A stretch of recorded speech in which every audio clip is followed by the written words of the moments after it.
ഇറാന്റെ 3 ആണവ കേന്ദ്രങ്ങൾ തകർക്കുന്നു അമേരിക്ക. ദൗത്യം തൽക്കാലം അവസാനിപ്പിക്കുന്നു. ഇനി സമാധാനമാണ്. തിരിച്ചടിച്ചാൽ ഇതിലും വലിയ ആക്രമണം ഉണ്ടാകുമെന്ന സൂചനയും ട്രംപ് നൽകുന്നു. വീണ്ടും ഐസൻ ജോസ് ചേരുന്നു. ഐസൻ, മറുവശത്ത് ഇസ്രയേലിൻ്റെ അവസ്ഥ എന്താണ്? കഴിഞ്ഞ ദിവസം അയത്തുള്ള ഖമേനി പിൻഗാമികളെ പ്രഖ്യാപിക്കുന്ന പട്ടിക ഉണ്ടാക്കി എന്നൊക്കെ കേൾക്കുന്നുണ്ട്. അതായത് നേരത്തെ തിരിച്ചറിഞ്ഞിരുന്നോ ഖമേനി ഇതൊക്കെ സംഭവിക്കുമെന്ന്?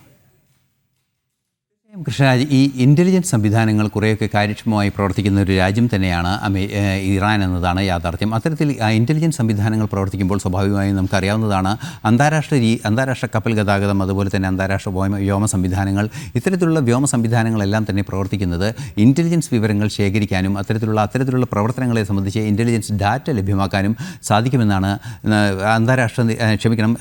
പ്രതിരോധ വിദഗ്ധരെല്ലാം തന്നെ ചൂണ്ടിക്കാണിക്കുന്നത്. അത്തരത്തിൽ പ്രതിരോധ വിദഗ്ധർ ചൂണ്ടിക്കാണിക്കുന്ന രീതിയിലുള്ള ഒരു ശാസ്ത്രീയമായ സമീപനത്തിൽ എന്തെങ്കിലും വിവരങ്ങൾ അവർക്ക് ലഭിച്ചിട്ടുണ്ടാകാം എന്ന് തന്നെയാണ് മനസ്സിലാക്കാൻ സാധിക്കുന്നത്. ഇത് സംബന്ധിച്ച് നമുക്കറിയാവുന്നതാണ്, ഈ B-2 ബോംബറുകൾ തയ്യാറായിട്ടുണ്ട്. അതുപോലെ തന്നെ ഈ ആക്രമണത്തിനുള്ള സംവിധാനങ്ങൾ ഒരുക്കുന്നു, ആളുകളെ ഒഴിപ്പിക്കുന്നു. അത്തരത്തിലുള്ള പ്രാഥമികമായ വിവരങ്ങളെല്ലാം തന്നെ പരിശോധനാ വിധേയമാക്കുമ്പോൾ സ്വാഭാവികമായും കൃത്യമായി തിരിച്ചറിയാൻ സാധിക്കുന്നതാണ് ഇത്തരത്തിലൊരു ആക്രമണം. അത് ഏത് രാജ്യത്തിനും അത്തരത്തിലുള്ള സംവിധാനങ്ങളുണ്ടാകും. മിലിറ്ററി സംവിധാനങ്ങളും മിലിറ്ററി ഇൻ്റലിജൻസും അത്തരത്തിൽ പ്രവർത്തിക്കുകയും ചെയ്യും. ഈ ഒരു സാഹചര്യത്തിലാണ് തൻ്റെ പിൻഗാമിയെ നിയോഗിക്കുന്ന ഒരു നീക്കത്തിലേക്ക് ഖമേനി എത്തിയത് എന്നാണ് മനസ്സിലാക്കാൻ സാധിക്കുന്നത്. അങ്ങനെ 3 പേരുടെ ഒരു പട്ടിക തയ്യാറാക്കിയിട്ടുണ്ട്. മുസ്തഫ എന്ന് പറയുന്ന അദ്ദേഹത്തിൻ്റെ മകൻ ആ പട്ടികയിലില്ല എന്ന വാർത്തകളൊക്കെയാണ് ഇന്നലെ പുറത്തു വന്നത്. ഈ 3 പേരും ചേർന്ന് അവരുടെ ഔദ്യോഗികമായി തിരഞ്ഞെടുക്കണം, അവരുടെ നേതാവിനെ തിരഞ്ഞെടുക്കുക. അതായത് ആത്മീയ നേതാവ് എന്നാണ് പറയുന്നത് എങ്കിൽ കൂടി ഇത്തരത്തിലുള്ള നയപരമായ തീരുമാനങ്ങളും അതുപോലെ തന്നെ ആക്രമണോത്സുകമായ തീരുമാനങ്ങളെല്ലാം തന്നെ എടുക്കുന്നത് ആ നേതൃത്വം തന്നെയാണ്. ആ നേതൃത്വത്തെ സജ്ജമാക്കുക എന്നൊരു നീക്കം, തൻ്റെ മരണം സംഭവിക്കുകയാണെങ്കിൽ പ്രത്യേകിച്ചും 80-85ഓളം വയസ്സ് പ്രായമുള്ള ഖമേനിയെ സംബന്ധിച്ചിടത്തോളം ഏതെങ്കിലും രീതിയിലൊരു ആക്രമണത്തിൽ എന്തെങ്കിലും പരിക്കേൽക്കുകയോ മറ്റോ ചെയ്താൽ പോലും നിലനിൽക്കാനാവാത്തൊരു സാഹചര്യം ഉണ്ടാകും, ജീവിക്കാനാകാത്തൊരു സാഹചര്യം ഉണ്ടാകും. മാത്രമല്ല, ചില റിപ്പോർട്ടുകൾ പുറത്തു വന്നിരുന്നത് ക്യാൻസർ ഉൾപ്പെടെയുള്ള മാരക രോഗങ്ങൾ അദ്ദേഹത്തെ ബാധിച്ചിട്ടുണ്ട് എന്നുമാണ്.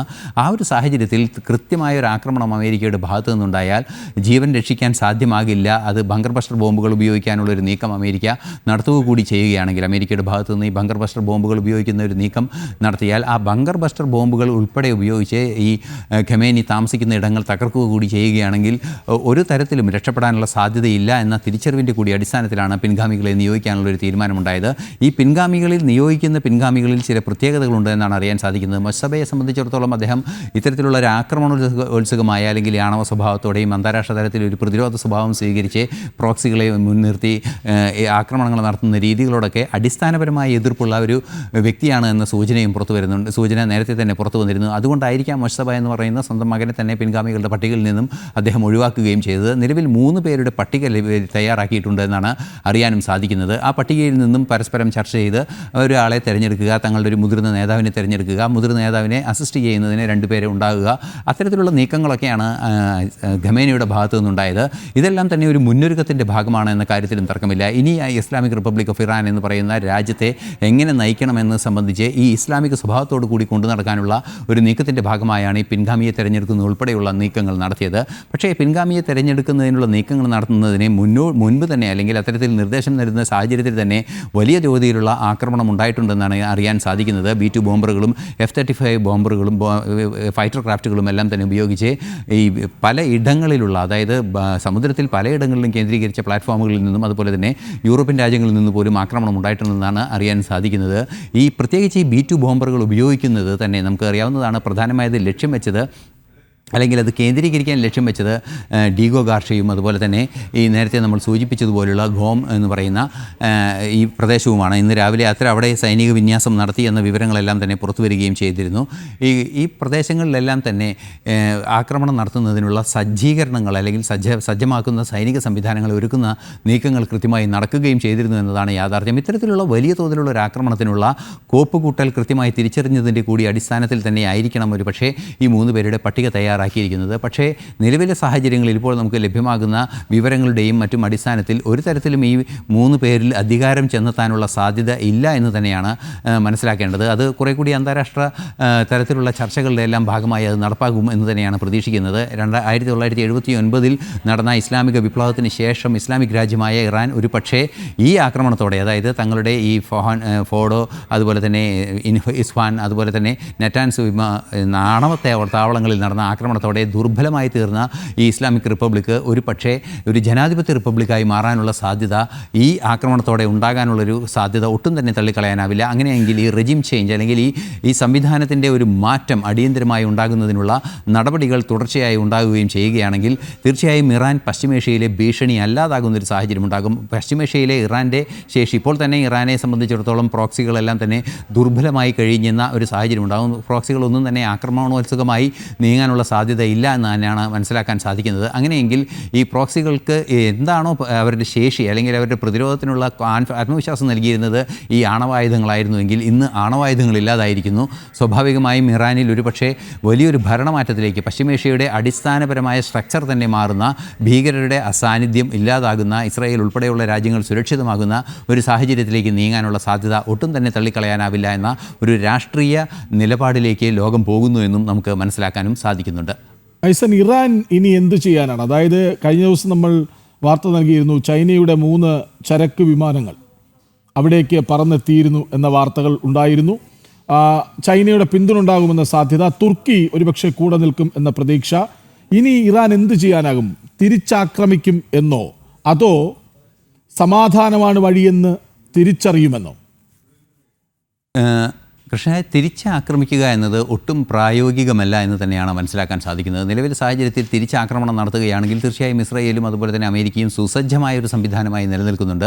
ഇവർ തിരിച്ചാക്രമിക്കാനുള്ള വലിയ തോതിൽ ആക്രമണം തുടരാനുള്ളൊരു സാധ്യത വീണ്ടും ഉണ്ടാകും. അത് ഇറാനെ സംബന്ധിച്ചിടത്തോളം ഇറാൻ്റെ മേൽവിലാസം പോലും നഷ്ടപ്പെടുന്ന, അല്ലെങ്കിൽ ഒരു ഇറാൻ എന്ന് പറയുന്ന രാജ്യത്തിൻ്റെ സാന്നിധ്യം പോലും പശ്ചിമേഷ്യയിൽ നിന്ന് ഇല്ലാതാക്കുന്ന രീതിയിലേക്ക് ആക്രമണം ചെന്നെത്തുമെന്ന് തന്നെയാണ് മനസ്സിലാക്കാനും സാധിക്കുന്നത്. അങ്ങനെ വലിയൊരു ആക്രമണം താങ്ങാനുള്ളൊരു ശേഷി നിലവിലെ സാഹചര്യത്തിൽ ഇറാൻ ഇല്ല എന്നത് തന്നെയാണ് ഏറ്റവും ഗൗരവമേറിയൊരു വിഷയമായി ചൂണ്ടിക്കാണിക്കപ്പെടുന്നത്. അതുകൊണ്ട് തന്നെ ഈ ഇറാൻ്റെ ഭാഗത്ത് നിന്ന് നേരത്തെ നമ്മൾ സൂചിപ്പിച്ചതുപോലെ, കൃഷ്ണനെ സൂചിപ്പിച്ചതുപോലെ 3 ബോയിങ് 74 വിമാനങ്ങൾ, കാർഗോ വിമാനങ്ങൾ ഇറാനിലെത്തിയിരുന്നു. ഇറാനിലെത്തിയത് കൃത്യമായി അന്താരാഷ്ട്ര നിരീക്ഷണ സംവിധാനങ്ങളെല്ലാം തന്നെ ചൂണ്ടിക്കാണിക്കുകയും ചെയ്തിരുന്നു. അത്തരത്തിലുള്ള ഇൻ്റലിജൻസ് വിവരങ്ങളെല്ലാം പുറത്തു വരികയും ചെയ്തിരുന്നു. ഈ 3 വിമാനങ്ങളിൽ നിന്നും ലഭ്യമായത് വലിയ തോതിലുള്ള ആയുധങ്ങളൊന്നുമല്ല എന്ന് തന്നെ അന്നും റിപ്പോർട്ടുകൾ പുറത്തു വന്നിരുന്നു. പക്ഷേ അതൊരു ധാർമ്മികമായ പിന്തുണയുടെ സ്വഭാവത്തോടെ ചൈന ചെയ്തതായിരിക്കാമെന്നാണ് അറിയാനും സാധിക്കുന്നത്. ഇനി നിലവിലെ സാഹചര്യത്തിൽ ചൈനയുടെ ഭാഗത്ത് നിന്ന് ഇനിയും ഡൊണാൾഡ് ട്രംപ് വരികയാണ്, പ്രതികരിക്കും ഉടൻ. ഏറെ കാത്തിരിക്കുന്ന വാക്കുകളാകും അത്. കാരണം എന്താണ് ഇന്നലെ സംഭവിച്ചത് എന്നതൊരു ട്വീറ്റിൽ മാത്രമാണ് അദ്ദേഹം പറഞ്ഞു വെച്ചത്. കൂടുതൽ അറിയാം. ട്രംപ് പ്രതികരിക്കും. Precision strikes on the 3 key nuclear facilities in the Iranian regime: Fordo, Natanz, and Esfahan. Everybody heard those names for years as they built this horribly destructive enterprise. Our objective was the destruction of Iran's nuclear enrichment capacity and a stop to the nuclear threat posed by the world's #1 state sponsor of terror. Tonight I can report to the world that the strikes were a spectacular military success. Iran's key nuclear enrichment facilities have been completely and totally obliterated. Iran, the bully of the Middle East, must now make peace. If they do not, future attacks will be far greater and a lot easier. For 40 years, Iran has been saying death to America, death to Israel. They have been killing our people, blowing off their arms, blowing off their legs with roadside bombs. That was their specialty. We lost over 1,000 people, and hundreds of thousands throughout the Middle East and around the world have died as a direct result of their hate. In particular, so many were killed by their general, Qasem Soleimani. I decided a long time ago that I would not let this happen. It will not continue. I want to thank and congratulate Prime Minister Bibi Netanyahu. We worked as a team like perhaps no team has ever worked before. And we've gone a long way to erasing this horrible threat to Israel. I want to thank the Israeli military for the wonderful job they've done. And most importantly, I want to congratulate the great American patriots who flew those magnificent machines tonight, and all of the United States military on an operation the likes of which the world has not seen in many, many decades. Hopefully, we will no longer need their services in this capacity. I hope that's so. I also want to congratulate the chairman of the Joint Chiefs of Staff, General Dan Raisin-Kane, spectacular general, and all of the brilliant military minds involved in this attack. With all of that being said, this cannot continue. There will be either peace or there will be tragedy for Iran far greater than we have witnessed over the last 8 days. Remember, there are many targets left. Tonight's was the most difficult of them all, by far, and perhaps the most lethal. But if peace does not come quickly, we will go after those other targets with precision, speed, and skill. Most of them can be taken out in a matter of minutes. There's no military in the world that could have done what we did tonight, not even close. There has never been a military that could do what took place just a little while ago. Tomorrow, General Kane, Secretary of Defense, Pete Hegseth will have a press conference at 8 a.m. at the Pentagon. And I want to just thank everybody, and in particular, God. I want to just say we love you, God, and we love our great military. Protect them. God bless the Middle East. God bless Israel, and God bless America. Thank you very much. Thank you. Yes, വരുന്നു, സംഭവിച്ചത് പറയുന്നു, തിരികെ പോകുന്നു. ഇറാനെ ആക്രമിച്ചു, അവരുടെ പ്രതിരോധശേഷി പൂർണ്ണമായും ഇല്ലാതാക്കുന്നു. വലിയ വിജയമാണ് നേടിയത്, ദൗത്യം പൂർണ്ണം. സൈനികർക്ക് നന്ദി പറയുന്നു. വലിയ വിജയമാണ് അമേരിക്ക നേടിയത് എന്ന് ആവർത്തിക്കുന്നു. ഐസൻ, ട്രംപ് പറഞ്ഞതെന്ത്? കാര്യങ്ങളുമാണ് അദ്ദേഹം ഇപ്പോൾ സ്ഥിരീകരിക്കുകയും ചെയ്തത്. ഇനി സമാധാനത്തിൻ്റെ നാളുകളാണ് വരുന്നത്. ഇറാൻ്റെ തുടരാക്രമണ ശേഷി, നേരത്തെ കൃഷ്ണരാജ് ചോദിച്ചതുപോലെ ഇറാൻ ഇനി എന്ത് ചെയ്യുമെന്ന ചോദ്യത്തിന് കൃത്യമായ മറുപടി നിമിഷങ്ങൾക്ക് മുമ്പ്, ഒരു 1-2 നിമിഷങ്ങൾക്ക് മുമ്പ് ഇപ്പോൾ ട്രംപ് നൽകിയിരിക്കുന്നു എന്നതാണ് ഈ ഇന്നത്തെ ഏറ്റവും പ്രധാനപ്പെട്ട ഒരു വാർത്തയായി നമുക്ക് കണക്കാക്കാൻ സാധിക്കുന്നത്. ഇറാൻ്റെ തുടരാക്രമണ ശേഷി, ഇനിയും ആക്രമിക്കാനുള്ള ശേഷി പൂർണ്ണമായും നശിച്ചു എന്ന് കൃത്യമായി അദ്ദേഹം പറയുന്നുണ്ട്. മാത്രമല്ല, പല തരത്തിലുള്ള ആക്രമണങ്ങൾ നടത്തേണ്ടി വന്നു. സൈനിക മേധാവിക്കും അതുപോലെ തന്നെ സൈന്യത്തിനും അഭിനന്ദനങ്ങൾ അറിയിക്കുകയും ചെയ്തു അദ്ദേഹം. അതിനുശേഷം ഏറ്റവും സുപ്രധാനമായൊരു നിരീക്ഷണം നമുക്ക് നടത്താൻ സാധ്യമാകുന്നത് ബെഞ്ചമിൻ നെതന്യാഹുവിന്, ഇസ്രായേൽ പ്രധാനമന്ത്രി ബെഞ്ചമിൻ നെതന്യാഹുവിന് അദ്ദേഹം നന്ദി അറിയിച്ചു എന്നതാണ്. അത് കൃത്യമായി നമുക്ക് മനസ്സിലാക്കാൻ സാധിക്കുന്നത് ഈ ഇറാൻ എന്ന് പറയുന്ന ലോകത്തിന് ഭീഷണിയായ പശ്ചിമേഷ്യയിലെ ഈ സംവിധാനങ്ങളെ പൂർണ്ണമായും പശ്ചിമേഷ്യയുടെ പുരോഗതിയെ പിന്നോട്ടടിക്കുന്ന സംവിധാനത്തെ ഇല്ലാതാക്കണമെന്ന അമേരിക്കയുടെ കാലങ്ങളായുള്ള ആവശ്യം നേരത്തെ നമ്മളുടെ ചർച്ചകളിലെല്ലാം വിദേശകാര്യ വിദഗ്ധൻ കൂടിയായ മോഹൻ വർഗീസ് സാർ കാണിച്ചതുപോലെ നിശ്ചയദാർഢ്യത്തോടെ ഈ നടപടിയിലേക്ക് നീങ്ങാനുള്ള ധൈര്യമുള്ള ഒരു പ്രസിഡന്റ് എന്ന് തെളിയിക്കുകയും ആ ലക്ഷ്യം അമേരിക്ക നേടുകയും ചെയ്തിരിക്കുന്നു വർഷങ്ങൾക്ക് ശേഷം എന്ന ഒരു യാഥാർത്ഥ്യം കൂടി നിലനിൽക്കുന്ന പശ്ചാത്തലത്തിലാണ് അതിന് പിന്തുണ നൽകിയ നെതന്യാഹുവിനും ഇസ്രായേൽ സൈന്യത്തിനും നന്ദി എന്നും അദ്ദേഹം പറയുന്നുണ്ട്. ലോകം ഇതുവരെ കണ്ടിട്ടില്ലാത്ത വലിയ തോതിലുള്ള ഒരു ആക്രമണമാണ് നടന്നത്. അതുകൊണ്ട് തന്നെ ഒന്നുകിൽ ഇറാനെ സമാധാനത്തിൻ്റെ വഴിയിൽ സഞ്ചരിക്കാം, അല്ലെങ്കിൽ സർവനാശം തിരഞ്ഞെടുക്കാമെന്ന ഒരു മുന്നറിയിപ്പ്, അത് ഏറ്റവും ഗൗരവത്തോടെ കാണേണ്ട ഒരു വാക്കുകളാണ് ട്രംപിൻ്റെ ഭാഗത്തു നിന്ന്. ഇനി സമാധാനം അല്ലെങ്കിൽ സർവനാശമെന്ന് ഇറാനെ അന്തിമ മുന്നറിയിപ്പ് നൽകിയിരിക്കുന്നു. സമാധാനം ഉടൻ നടപ്പാകുന്ന ഒരു സാഹചര്യം നിലവിലില്ല. ഇനിയും തുടരാക്രമണങ്ങൾ വേണ്ടിവരും, തുടർ സംവിധാനങ്ങളെ തകർക്കേണ്ടി വരും.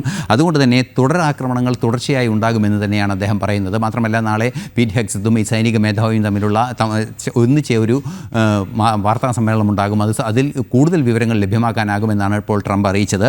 മാത്രമല്ല, പീറ്റ് ഹെഗ്സത്തിൻ്റെ കൂടെ വിശദാംശങ്ങൾ വരുന്നതോടുകൂടി ഈ ആക്രമണത്തിൻ്റെ അടിസ്ഥാന സ്വഭാവം എന്തെന്ന് നമുക്ക് കൃത്യമായി മനസ്സിലാക്കാനും സാധിക്കും. ഏറ്റവും അവസാനം അദ്ദേഹം പറഞ്ഞത് മധ്യേഷ്യ, അതായത് പശ്ചിമേഷ്യയെ ദൈവം അനുഗ്രഹിക്കട്ടെ, ഞങ്ങൾ ദൈവത്തിൽ വിശ്വസിക്കുന്നു, ദൈവത്തിൽ പ്രതീക്ഷ അർപ്പിക്കുന്നു, ദൈവത്തിനും അതുപോലെ തന്നെ സഹായിച്ചവർക്കും എല്ലാം നന്ദി എന്ന് കൃത്യമായി അദ്ദേഹം പറയുകയും ചെയ്യുന്നുണ്ട്. കൃഷ്ണരാജ്, ഐസൻ, ഈ പലവട്ടം പറഞ്ഞതാണ് ഇറാനോട് ആക്രമണം അവസാനിപ്പിക്കൂ, സമാധാനമാണ് വേണ്ടത് എന്ന്. അതുണ്ടാകാത്ത പക്ഷം ഖമേനി പറഞ്ഞു തിരിച്ചടിക്കുക തന്നെ ചെയ്യും, ഇസ്രയേലിനെ ഇല്ലാതാക്കുകയാണ് ഞങ്ങളുടെ ലക്ഷ്യം എന്ന് പറഞ്ഞു. ഇതിനെല്ലാം ഒറ്റ മറുപടി. അതാണോ ട്രംപ് രാജ്യത്തെ അഭിസംബോധന ചെയ്യുമ്പോൾ, ലോകത്തെ അഭിസംബോധന ചെയ്യുമ്പോൾ മുഖത്തു കണ്ട ആത്മവിശ്വാസം? ട്രംപിൻ്റെ മുഖത്ത് കണ്ട ആത്മവിശ്വാസം എന്ന് പറയുന്നത് ഏറ്റവും പ്രാധാന്യത്തോടെ നമ്മൾ കാണേണ്ടതാണ്. നമുക്കറിയാവുന്നതാണ്, ഇത്തരത്തിൽ വലിയ തോതിലുള്ളൊരു ആക്രമണം ട്രംപ് തന്നെ കൃത്യമായി മുൻകൂട്ടി കണ്ടിരുന്നു എന്നാണ് അറിയാൻ സാധിക്കുന്നത്. ട്രംപ് ഈ ആക്രമണം നടത്താനുള്ള ഒരുക്കങ്ങൾ നടത്തുന്ന ഒരു സാഹചര്യം ഉണ്ടായിരുന്നപ്പോൾ തന്നെ പല സൂചനകളെല്ലാം തന്നെ നൽകുകയും ചെയ്തിരുന്നു. അതുപോലെ തന്നെ നയതന്ത്ര തലത്തിലുള്ള ചില ഇടപെടലുകളുടെ അനിവാര്യതയെല്ലാം തന്നെ അദ്ദേഹത്തിൻ്റെ ഭാഗത്തു നിന്ന് ഉണ്ടാവുകയും ചെയ്തിരുന്നുവെങ്കിൽ കൂടി അതിനോടൊന്നും ക്രിയാത്മകമായി പ്രതികരിക്കാതെ മറ്റു രീതിയിലുള്ള നീക്കങ്ങളിലേക്ക് ഇറാൻ മുന്നോട്ട് പോകുന്ന ഒരു സാഹചര്യമുണ്ടായി. ആണവ സമ്പുഷ്ടീകരണം തങ്ങൾ നടത്തുന്നത് സമാധാനപരമായ ആവശ്യങ്ങൾക്കാണ്, വൈദ്യുതോൽപാദനത്തിനും അതുപോലുള്ള സംവിധാനങ്ങൾക്കുമാണ് എന്ന ഒരു ഒഴുക്കൻ മറുപടി അന്താരാഷ്ട്ര തലത്തിൽ നൽകുന്ന ഒരു സാഹചര്യമായിരുന്നു ഉണ്ടായിരുന്നത്. പക്ഷേ ജൂൺ 13 നടന്ന ആക്രമണത്തിന് ശേഷം ബെഞ്ചമിൻ നെതന്യാഹു അറിയിച്ചൊരു കാര്യമുണ്ട്. ബെഞ്ചമിൻ നെതന്യാഹുവിൻ്റെ വാക്കുകളിൽ കൃത്യമായി നമുക്കത് മനസ്സിലാക്കാൻ സാധിക്കുന്നുണ്ട്. അതായത് ബെഞ്ചമിൻ നെതന്യാഹു പറയുന്നത് ഈ ആക്രമണത്തിന് തയ്യാറാക്കിയ 9 ബോംബുകൾ റെഡിയാക്കി വെച്ചിരിക്കുന്നു. അതിൻ്റെ അവസാനഘട്ട, അതായത് ഇത്തരത്തിൽ ബോംബുകൾ പ്രയോഗിക്കേണ്ട സാഹചര്യം വരുമ്പോൾ അത് പ്രയോജനപ്പെടുത്തുന്നതിനുള്ള നീക്കങ്ങൾ നടത്തുന്ന ശാസ്ത്രീയമായ ചില സംവിധാനങ്ങൾ ഇൻറ്റഗ്രേറ്റ് ചെയ്യേണ്ടതുണ്ട്. അത്തരത്തിലൊരു ഇൻറ്റഗ്രേഷൻ മാത്രം ബാക്കി വെച്ചിരിക്കുന്നു. അതായത് നിമിഷങ്ങൾക്കകം അത് ബോംബായി മാറാനുള്ള സാധ്യത ഒട്ടും തന്നെ തള്ളിക്കളയാനാവില്ല എന്നൊരു യാഥാർത്ഥ്യം നിലനിരുന്ന ഒരു പശ്ചാത്തലത്തിലാണ് കടുത്ത ആക്രമണത്തിലേക്ക് നീങ്ങിയത് എന്ന് തന്നെയാണ് അറിയാൻ സാധിക്കുന്നത്. ഈ ആക്രമണത്തിലേക്ക് നീങ്ങുമ്പോൾ നമുക്കറിയാവുന്നതാണ്, നേരത്തെ രണ്ടാം ലോക മഹായുദ്ധകാലത്തെ ഹിരോഷിമയിലും നാഗസാക്കിയിലും ഒക്കെ ഇട്ട വലിയ ബോംബുകളുടെയും അതിൻ്റെ ആഘാതങ്ങൾ ഇപ്പോൾ നമ്മൾ പേറുന്നു. അതുപോലെ തന്നെ മറ്റ് ന്യൂക്ലിയർ ദുരന്തങ്ങളുടെ ആഘാതങ്ങൾ പേറുന്നു. അത്തരത്തിലുള്ളൊരു സമൂഹം ഇനിയും ഉണ്ടാകുന്നതിനെ ഈ ഇറാൻ്റെ യുദ്ധക്കുതി ഇല്ലാതാക്കേണ്ടതുണ്ട് എന്ന ഒരു ഉറച്ച തീരുമാനം അമേരിക്കയുടെ ഭാഗത്തു നിന്നുണ്ടായിരുന്നു. അമേരിക്ക അക്കാര്യത്തിൽ ഒരു വിട്ടുവീഴ്ചയും ചെയ്യില്ല എന്ന് തന്നെയാണ് നേരത്തെ തന്നെ സൂചനകൾ ലഭ്യമായിരുന്നത്. അത്തരത്തിൽ ലഭ്യമായ സൂചനകളുടെ കൂടി അടിസ്ഥാനത്തിലാണ് ഈ ഒരു ആക്രമണം അതിശക്തമായി നടത്തിയത് എന്നും മനസ്സിലാക്കാനും സാധിക്കുന്നുണ്ട്. ശരിയായിസൻ, ഏതായാലും തുടരാക്രമണങ്ങൾ വേണ്ടിവരും. പക്ഷേ തൽക്കാലം വേണ്ടത് നമുക്ക് സമാധാനമാണ്. ആ സമാധാനം ഞങ്ങൾ മുന്നോട്ട് വയ്ക്കുന്നു. നിങ്ങൾ കൂടി അതിനൊപ്പം ചേർന്നാൽ തുടരാക്രമണങ്ങൾ ഉണ്ടാകില്ല. ഇതോടെ അവസാനിപ്പിക്കാം എന്നാണ് പറഞ്ഞു വയ്ക്കുന്നത്. ഇനി ഇറാന് തീരുമാനമെടുക്കാം, അങ്ങനെ പറഞ്ഞ് അവസാനിപ്പിക്കുന്നു ഡൊണാൾഡ് ട്രംപ്.